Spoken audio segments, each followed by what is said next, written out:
রাজনীতি অফিসিয়াল ভাবে বন্ধ হয়েছে ঠিক আছে, বাট আনঅফিসিয়াল ভাবে থাকবেই, অলওয়েজ থাকবে। ঢাকা বিশ্ববিদ্যালয় মানে রাজনীতি থাকবে।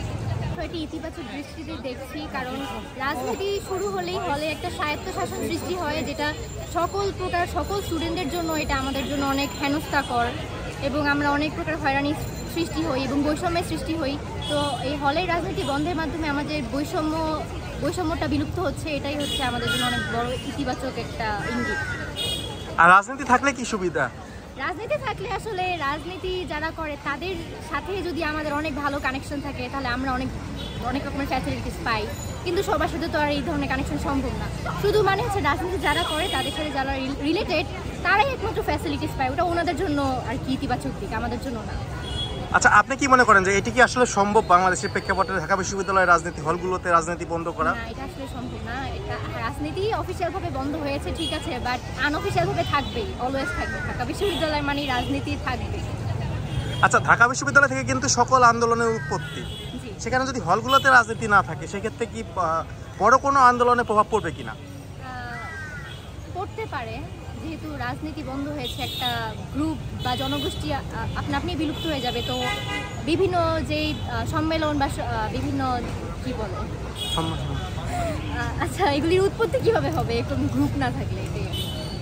ঘটেছে এটা মূলত হচ্ছে যে ছাত্র দলের হল কমিটি প্রকাশিত হয়েছে, দেন এটার প্রতিক্রিয়া স্বরূপ হচ্ছে শিক্ষার্থীরা বা অন্যান্য ছাত্র সংগঠন যারা আছে তারা এটার প্রতিবাদ স্বরূপ হচ্ছে আন্দোলন করছে। এখন কথা হচ্ছে ছাত্র রাজনীতির বিরুদ্ধে তো ওরা আন্দোলন করছে। তো হল ছাত্র রাজনীতি হচ্ছে যে নিষিদ্ধ ছিল, কিন্তু নিষিদ্ধের ভিতরে হচ্ছে গুপ্তভাবে রাজনীতি করেছে। যে 2024 সালে 17 জুলাই যে হল থেকে প্রকাশ্যে সাইন নিয়ে ছাত্র রাজনীতি নিষিদ্ধ করা হয়েছে। ক্যাম্পাস, ঢাকা বিশ্ববিদ্যালয়ের ক্যাম্পাস এবং হলে কেউ যদি রাজনীতির সাথে যুক্ত থাকে তাকে হল থেকে বহিষ্কার করা হবে, এই সত্ত্বে যে কেউ রাজনীতির সাথে যুক্ত হবে না।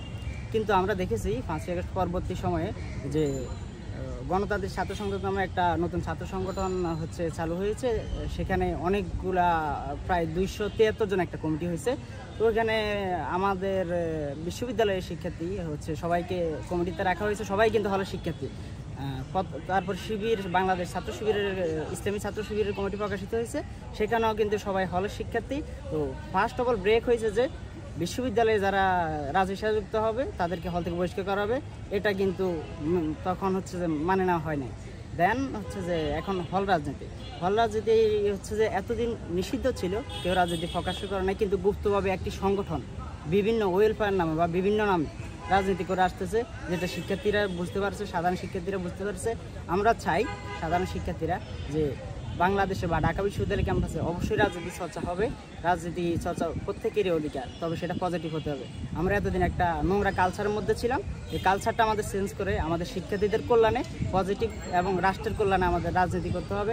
যেমন যদি আমরা যে নোংরা কালচারের মধ্যে ছিলাম, নোংরা কালচারটা আমাদের উপড়ে ফেলতে হবে। শরীরে যেমন রোগ হলে আমরা কিন্তু শরীরটা কেটে ফেলি না, আমরা হচ্ছে শরীরের রোগটা নিরাময় করি।